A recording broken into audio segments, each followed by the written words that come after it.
प्रधानमंत्री ने कहा है कि डिजिटल इंडिया का लाभ समाज के प्रत्येक वर्ग तक पहुंचना चाहिए।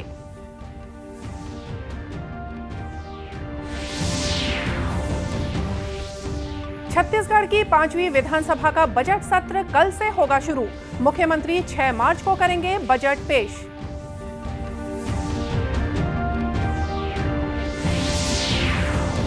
प्रदेश के गृह मंत्री ताम्रध्वज साहू ने कहा कि प्रदेश में ऑनलाइन सट्टे के खिलाफ पुलिस तत्परता से कार्रवाई कर रही।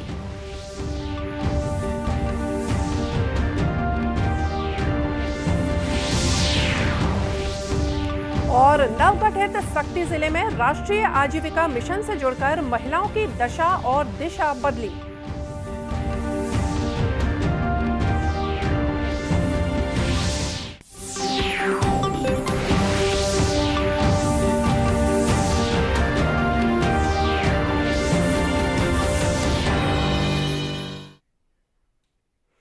नमस्कार, आप देख रहे हैं दूरदर्शन समाचार। मैं हूं मोनिका शर्मा और आइए अब देखते हैं समाचार विस्तार से।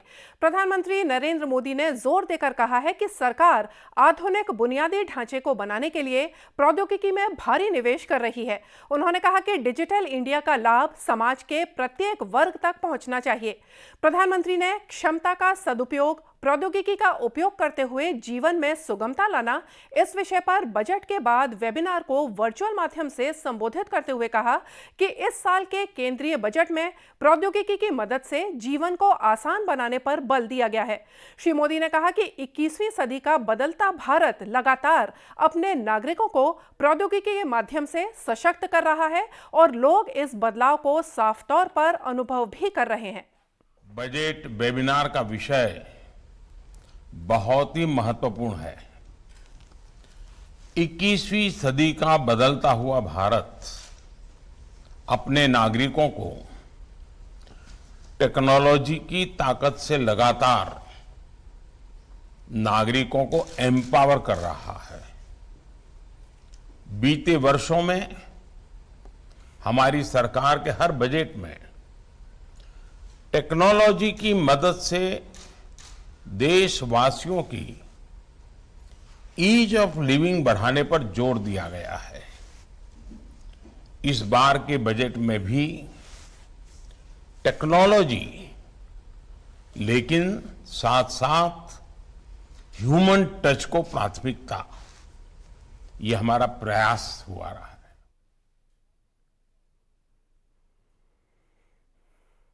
प्रधानमंत्री ने इस बात पर प्रकाश डाला कि सरकार के प्रयास गरीबों और वंचितों के जीवन को बेहतर बना रहे हैं और आज लोग सरकार को बाधा नहीं बल्कि विकास के माध्यम के रूप में देखते हैं। उन्होंने कहा कि नागरिक सेवाओं में सुधार के लिए अन्य देशों द्वारा अपनाई गई अच्छी प्रणालियों का मूल्यांकन करना चाहिए। इन्फॉर्मेशन पहुंचाकर सबको आगे बढ़ने का समान अवसर दे रही है। हमारी सरकार टेक्नोलॉजी को बढ़ावा देने के लिए बड़े पैमाने पर इन्वेस्ट कर रही है। हम भारत में आधुनिक डिजिटल इंफ्रास्ट्रक्चर तैयार कर रहे हैं, साथ ही ये भी सुनिश्चित कर रहे हैं कि डिजिटल क्रांति का फायदा समाज के हर वर्ग तक पहुंचे। One nation one ration card के बारे में बात करते हुए प्रधानमंत्री ने कहा कि प्रौद्योगिकी के माध्यम से गरीबों को राशन उपलब्ध कराया गया। उन्होंने कहा कि कोविन ऐप ने कोरोना महामारी के समय महत्वपूर्ण भूमिका निभाई। छत्तीसगढ़ की 5वीं विधानसभा का सत्र 1 मार्च से शुरू होने जा रहा है।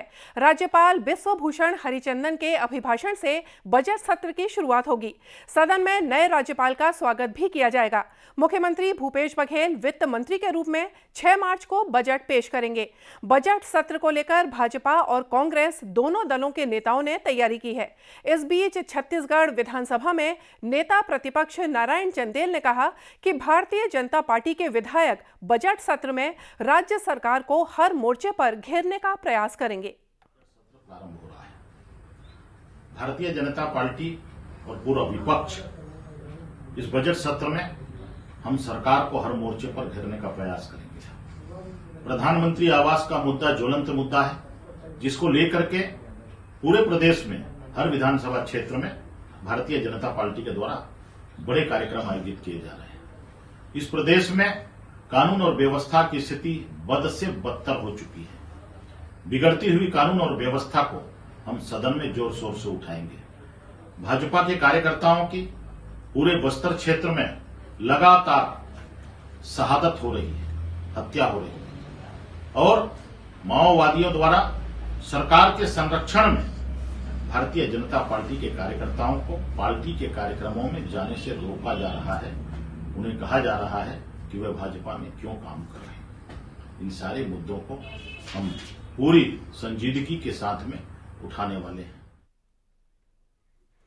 श्री चंदेल ने विधानसभा के बजट सत्र के दौरान प्रधानमंत्री आवास, भ्रष्टाचार, कानून व्यवस्था, बेरोजगारी भत्ता सहित कई अन्य मुद्दों को भी उठाने की बात कही। महाराष्ट्र के छत्रपति संभाजीनगर में आज G20 देशों की 150 महिला प्रतिनिधियों की बैठक का समापन होगा। महिला 20 समूह के प्रतिनिधि आज 2 महत्वपूर्ण सत्रों में चर्चा करेंगे। गैर परंपरागत महिलाओं की कहानियां इस विषय पर सांसद डॉक्टर सोनल मानसिंह और नौसेना के कुछ महिला अधिकारी चर्चा करेंगी। अंतिम सत्र महिला नेतृत्व वाले विकास का समर्थन, योजना और वैधानिक रूपरेखा इस विषय पर आयोजित किया जाएगा। अंतिम सत्र के बाद कार्यबल के सदस्य चर्चा को अंतिम रूप देंगे। भारत ने बैठक के लिए 5 प्राथमिकता वाले क्षेत्रों का चयन किया है। इनमें उद्यमिता में महिलाएं, जमीनी स्तर पर महिला नेतृत्व, लैंगिक डिजिटल विभाजन में कमी, शिक्षा और कौशल विकास शामिल हैं। इससे पहले उद्घाटन सत्र को संबोधित करते हुए केंद्रीय महिला और बाल विकास मंत्री स्मृति ईरानी ने कहा कि जब एक महिला अपने लिए खड़ी होती है तो वो सभी महिलाओं के लिए खड़ी होती है। उन्होंने कहा कि केंद्र सरकार द्वारा चलाए जा रहे मुद्रा लोन का लाभ 2 करोड़ 30 लाख महिलाओं ने लेकर शुरू किया है। श्रीमती ईरानी ने कहा कि भारत में 6,22,000 देहात हैं, उसमें 8 करोड़ से ज्यादा महिलाएं खेती व्यवसाय से जुड़ी हुई हैं। Financial scheme, but a financial scheme that hoped to support enterprise without collateral. 230 million of the beneficiaries turned out to be women. We need to build a global voice for climate finance. And what better way to build that voice than to make it a female agenda? We all know each time a woman stands up for herself, she stands up for all women. गौरतलब है कि महिला 20 की इस 2 दिवसीय बैठक में जीवन के सभी पहलुओं में नारी शक्ति को दिशा देने पर ध्यान दिया जा रहा है। प्रदेश के गृह मंत्री ताम्रध्वज साहू ने कहा है कि प्रदेश की पुलिस कानून व्यवस्था को बेहतर बनाए रखने के लिए हर संभव प्रयास कर रही है। उन्होंने कहा कि पुलिस अपराध को रोकने में कामयाब भी हुई है और जनता का विश्वास पुलिस के प्रति और बेहतर हुआ है। आज दुर्ग जिले में पद्मनाभपुर थाने के शुभारंभ के अवसर पर मीडिया से बातचीत में उन्होंने कहा कि बस्तर को माओवादियों से मुक्त करने के लिए राज्य सरकार के द्वारा विकास के चौतरफा कार्य किए जा रहे हैं। युवाओं को रोजगार से जोड़ा जा रहा है। एक सवाल के जवाब में गृह मंत्री ने कहा कि ऑनलाइन सट्टे के खिलाफ दुर्ग पुलिस तत्परता से कार्रवाई कर रही है। तो क्राइम कहीं भी हो सकता है। हम लोग यहाँ हैं तो लगता है कि भिलाई के लोग पकड़े जा रहे हैं। पूरा देश इतना बड़ा है और जहाँ जहाँ जिस प्रकार के क्राइम होते हैं उसको कार्रवाई होनी चाहिए, ये बड़ी चीज़, और वो हमारी पुलिस कर रही है। गृह मंत्री ने कहा कि नशे के खिलाफ भी प्रदेश की पुलिस को लगातार सफलताएं मिल रही हैं। उन्होंने कहा कि प्रदेश की सीमाओं पर तस्करी को रोकने के लिए और सख्ती बरती जा रही है। साथ ही इन जगहों पर सीसीटीवी कैमरे भी लगाए जा रहे हैं ताकि नशीले पदार्थों की तस्करी पर रोक लगाई जा सके। बस्तर में रावघाट रेल परियोजना का कार्य अपनी पूरी गति पर है। देश की सबसे महत्वाकांक्षी इस परियोजना का 5वां चरण मार्च आखिरी तक पूरा हो जाएगा। पहले चरण में दल्ली राजहरा से गुदुम तक 17 किलोमीटर तक रेल मार्ग शुरू किया गया। इसके बाद दूसरे चरण में गुदुम से भानु प्रतापपुर तक 17 किलोमीटर की पटरी बिछाई गई। रावघाट परियोजना के संबंध में इंजीनियरिंग विभाग के जीएम सुभाष कुकेकर ने बताया कि केवटी से अंतागढ़ के 18 किलोमीटर वाले एरिया में 28 छोटी पुलिया और 3 बड़े पुल हैं। अंतागढ़ से ताड़ो की 20 किलोमीटर क्षेत्र के बीच में 51 छोटी पुलिया और 3 बड़े पुलों का निर्माण किया गया है। 30.5 मीटर के 8 स्पैन है और इस ब्रिज को हम यानी जून महीने के एंड तक पूरा करने का प्रयास कर रहे हैं। वहीं माओवाद प्रभावित क्षेत्र में बिछाई जा रही रेलवे पांतों की सुरक्षा के लिए एसएसबी की 2 बटालियन में 2000 जवान 24 घंटे तैनात रहते हैं। इनके अलावा बीएसएफ की 2 बटालियन के जवान भी इनकी सुरक्षा में मुस्तैद हैं। इस संबंध में एसएसबी के डिप्टी कमांडेंट दिव्याजीत सम्राट ने बताया कि माओवादी अब तक 2 बार हम पर हमला कर चुके हैं, जिसे हमारे जवानों ने नाकाम किया है। ये 2018 से इसी लोकेशन पे है और हमारा मेन काम है कि रावघाट रेलवे प्रोजेक्ट के मैन और मशीनरी दोनों को हमें सुरक्षा प्रदान करनी है, जिससे कि इनका काम जल्द से जल्द पूरा होगा। गौरतलब है कि 5वें चरण में अंतागढ़ से ताडोकी तक 20 किलोमीटर रेल पाते बिछाने का काम मार्च महीने तक पूरा होने की संभावना है। जांजगीर चांपा जिले में नवागढ़ के राछा भाटा में मोर आवास मोर अधिकार के तहत भारतीय जनता पार्टी के कार्यकर्ताओं के द्वारा तहसील कार्यालय का घेराव किया गया। इस दौरान कार्यकर्ताओं ने तहसील कार्यालय में मुख्यमंत्री के नाम तहसीलदार को ज्ञापन सौंपा। इस मौके पर छत्तीसगढ़ विधानसभा में नेता प्रतिपक्ष नारायण चंदेल ने मीडिया से बातचीत में कहा कि प्रधानमंत्री आवास योजना के तहत छत्तीसगढ़ में 16 लाख मकानों का निर्माण शेष है। इसके लिए राज्य सरकार को तत्काल अपनी हिस्से की राशि जारी करनी चाहिए। सरकार ने प्रधानमंत्री आवास के लिए छत्तीसगढ़ में जो राशि भेजा है 2 साल 2.5 साल हो गए, लेकिन उसके बाद भी छत्तीसगढ़ की जो भूपेश सरकार है, कांग्रेस सरकार है, वो अपना मैचिंग ग्रांट प्रधानमंत्री आवास के लिए नहीं दे पा रही है। आज मैं बोलता हूं कि कितने करोड़ रुपए कांग्रेस के राष्ट्रीय अधिवेशन में खर्चा हो गया, आओ भगत में खर्चा हो गया। क्या उनके पास जो गरीब आदमी है उसको आवास के लिए पैसा देने के लिए राशि नहीं? नेताओं को खुश करने के लिए राशि है, उनके लिए पैसा है। गांव में रहने वाला जो दुकालू सुकालू बैसाखू समारू पहाड़ू डहारू का मकान है, उसके लिए इस सरकार के पास पैसा नहीं है। प्रदर्शन और घेराव के दौरान सांसद गुहाराम अजगले, पूर्व मंत्री सत्यानंद राठिया, पूर्व संसदीय सचिव लखन देवांगन सहित बड़ी संख्या में भाजपा पदाधिकारी और कार्यकर्ता मौजूद थे। प्रदेश के नवगठित सक्ती जिले में राष्ट्रीय आजीविका मिशन से जुड़कर महिलाओं की दशा और दिशा दोनों ही बदलने लगी हैं।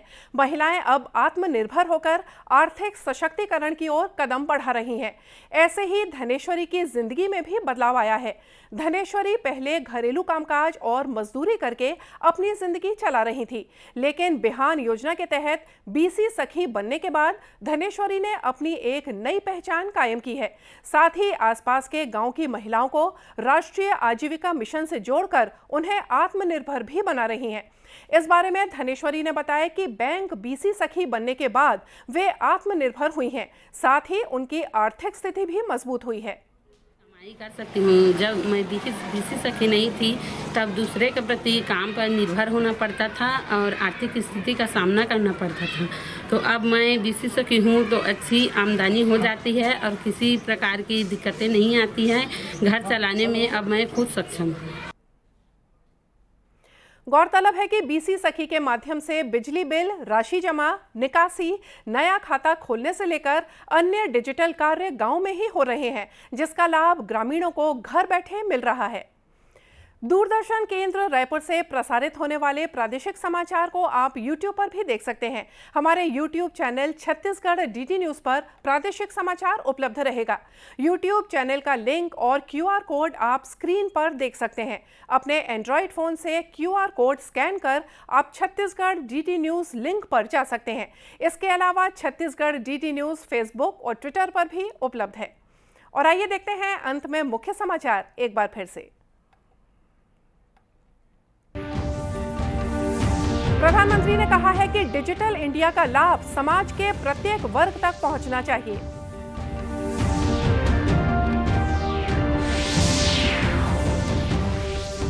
छत्तीसगढ़ की 5वीं विधानसभा का बजट सत्र कल से होगा शुरू। मुख्यमंत्री 6 मार्च को करेंगे बजट पेश।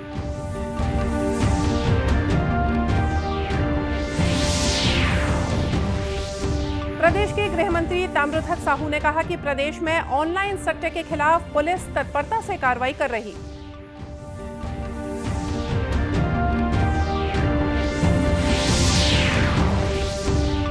नवगठित सक्ती जिले में राष्ट्रीय आजीविका मिशन से जुड़कर महिलाओं की दशा और दिशा बदली।